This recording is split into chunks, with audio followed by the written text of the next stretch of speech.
Halo semuanya, kami dari kelompok buku The Power of Financial Education, saya dan Habib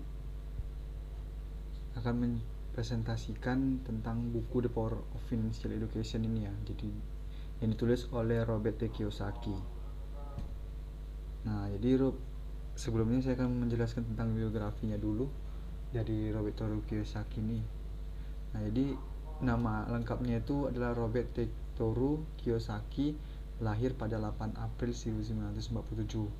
Nah, umurnya itu 73 tahun. Adalah seorang investor, usahawan, penulis, dan sekaligus motivator. Robert Toru Kiyosaki Manusama ini menjadi terkenal karena bukunya ditulisnya berjudul Rich Dad Poor Dad. Nah, itu sangat terkenal banget. Nah, jadi buku ini merupakan bagian dari seri-seri buku-buku dan material lain tentang motivasi. Jadi ia telah menulis sebanyak 15 buku secara akumulatif. Telah terjual lebih dari 26 juta buah. Meski ia mulai menerbitkan bukunya dengan menerbit sendiri. Nah, setelah buku Rich Dad Poor Dad ini terkenal, nah jadi buku-bukunya itu kemudian diterbitkan oleh Warner Book. Nah, jadi The Power of Financial ya. Jadi latar belakang penulisan buku The Power of Financial itu dimulai dari peristiwa fenomenal finansial secara global, yaitu naiknya harga emas melonjak 5 kali lipat. Nah, jadi Robert T. Kiyosaki ini mengungkapkan konyolan-konyolan sistem finansial dan ekonomi global saat itu. Dia misalnya mempertanyakan mengapa pemerintah Amerika Serikat ini tetap tidak mengakui adanya inflasi yang tinggi. Padahal harga emas dalam 11 tahun melambung nyaris 5 kali lipat dari 282 US dollar itu per tahun 2000 ya, menjadi 1405 per tahun 2010. Nah, itu hampir 5 kali lipat naiknya. Nah, terus sinyal kehancuran US dollar ini mulai sering diungkapkan penulis kaliber Kiyosaki saat ini ya. Sungguhnya itu makin hari makin nampak jelas bukti-buktinya kehancuran US dollar ini. Antara lain terlihat dari harga emasnya. Terus bahkan dalam 2 hari terakhir dalam buku tersebut, dunia finansial juga diguncang oleh bukti lain yang selama ini lebih diakui oleh para praktisi bisnis modern, yaitu penilaian lembaga rating Standard & Poor atau S&P terhadap kemampuan Amerika Serikat untuk membayar hutang. Jadi bukan hanya Robert Kiyosaki aja yang mengungkapkan, tapi lembaga S&P juga. Jadi seolah mengingatkan masyarakat dunia, S&P 2 hari lalu menurut buku standar rating hutang Amerika Serikat dari AA itu paling aman menjadi tetap aman. Masih paling aman lah AA. Tetapi memiliki outlook yang negatif. Artinya bisa anjlok kapan saja. Nah, jadi dari paling aman menjadi tetap AAA, masih paling aman. Berarti itu masih ini ya, standar, cuman outlooknya itu negatif, artinya itu bisa lanjut kapan saja. Nah, terus lantas bagaimana kita mengajak masyarakat untuk belajar masalah ini sehingga mereka bisa paham fenomena finansial dan tidak menjadi korban dari ketidakadilan. Nah, jadi Ryokiyoshi itu mengajak masyarakat untuk belajar masalah itu, masalah fenomena finansial yang terjadi pada saat itu, agar ke depan kita ini tidak jadi korban dari ketidakadilan. dari sistem tersebut. Nah, ini. Jadi Robert itu mengajak kita memahami 5 bentuk ketidakadilan yang akan membedakan apakah kita menjadi korban. Nah, yang pertama itu ada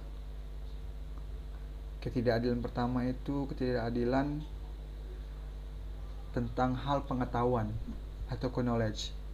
Jadi tanpa pendidikan yang membuat orang paham finansial, orang akan cenderung mengambil risiko lebih besar dan memperoleh hasil yang lebih rendah. Nah, gitu ya.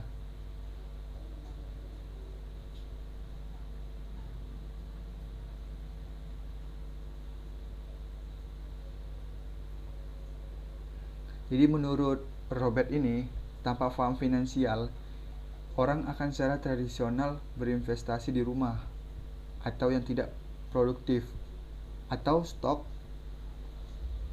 atau saham, bond, surat hutang, mutual fund, dan tabungan di bank. Nah, jadi jenis investasi ini menurut dia adalah investasi yang paling beresiko dari sisi penurunan nilai. Nah, terus ketidakadilan kedua itu adalah masalah pajak. Jadi masyarakat pekerja akan cenderung membayar pajak lebih tinggi ketimbang masyarakat pengusaha. Apalagi yang besar-besar nih, yang memahami betul sistem perpajakan dan mengambil untung dari ketidakadilan sistem. Terus ada hutang. Jadi ketidakadilan ketiga itu adalah hutang. Jadi masyarakat yang awam menanggung beban hutangnya sendiri dengan hal-hal yang konsumtif dan juga menanggung hutang negaranya dalam bentuk beban inflasi. Nah, jadi sebagian kecil masyarakat ini yang memahami ini memanfaatkan hutang untuk memupuk aset yang tumbuh di atas beban hutang. Karena inflasi beban pembayaran hutang relatif bertambah murah dibanding dengan aset produktif yang tumbuh melampaui inflasi. Nah, terus ada ketidakadilan keempat itu ada resiko. Ketidakadilan keempat ini ada resiko. Jadi masyarakat itu kebanyakan yang rata-rata pekerja sebenarnya itu menghadapi risiko yang paling tinggi karena job security yang selama ini dianggap sebagai jaminan keamanan penghasilan. Justru, nih ya, paling penting nih ya, justru bisa hilang kapan saja. Oleh karenanya pekerjaan bukanlah aset. Nah, sekali lagi saya bilang, pekerjaan itu bukanlah aset. Menurut saya nih ya, kalau toh sebagian besar masyarakat ini mampu mempertahankan pekerjaannya sampai pensiun, mereka sungguhnya menghadapi risiko yang pasti, yaitu penurunan daya beli penghasilan dan dana pensiunannya karena faktor inflasi. Nah, saya bilang ya, pekerjaan itu bukanlah aset. Terus ada ketidakadilan kelima itu adalah masalah compensation. Nah, compensation. Jadi masyarakat kebanyakan fokus pada upaya untuk memperoleh hasil yang cukup. Padahal kebanyakannya nih tidak pernah tercapai. Lebih banyak masyarakat yang menuntut hak ketimbang berbuat lebih dan memberi lebih untuk juga dapat menerima lebih. Contohnya ini perumpamaannya nih. Jadi kita nih nuntut ke perusahaan minta UMK itu dinaikin, gaji dinaikin. Padahal tetapi kita ini belum bisa memberi perusahaan ini kerja yang bagus. Nah, itu biasanya kita itu menuntut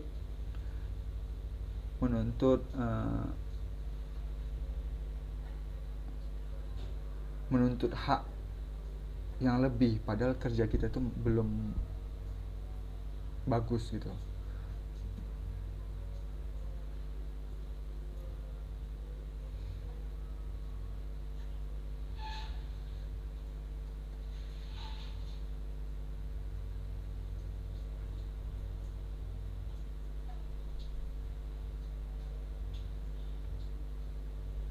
Ya, lantas bagaimana agar kita tidak menjadi korban ketidakadilan sistem tersebut?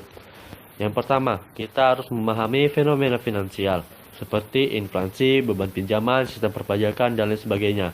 Dan ini kita telah pelajari sebelumnya. Nah, selanjutnya jangan terlibat hutang yang konsumtif, seperti jangan berhutang kepada debt collector atau kita menjual barang di pegadaian. Nah, selanjutnya lawan resiko-resiko ancaman terhadap job security. Investasi pada diri sendiri, aset Anda adalah diri Anda dan bukan pekerjaan Anda. Selanjutnya, proteksi hasil jerih payah Anda dari ancaman inflasi dan penurunan nilai emas atau dinar. Investasi pada growing asset, dan ini sangat penting jika kita untuk investasi. Nah, selanjutnya, berbuat hal yang baik. Seperti pepatah mengatakan, jika kita berbuat baik, maka akan dibalas dengan kebaikan pula. Dan jika kita berbuat keburukan, maka akan dibalas dengan keburukan pula. Nah, selanjutnya kita telah sampai di penghujung presentasi, yaitu kesimpulan.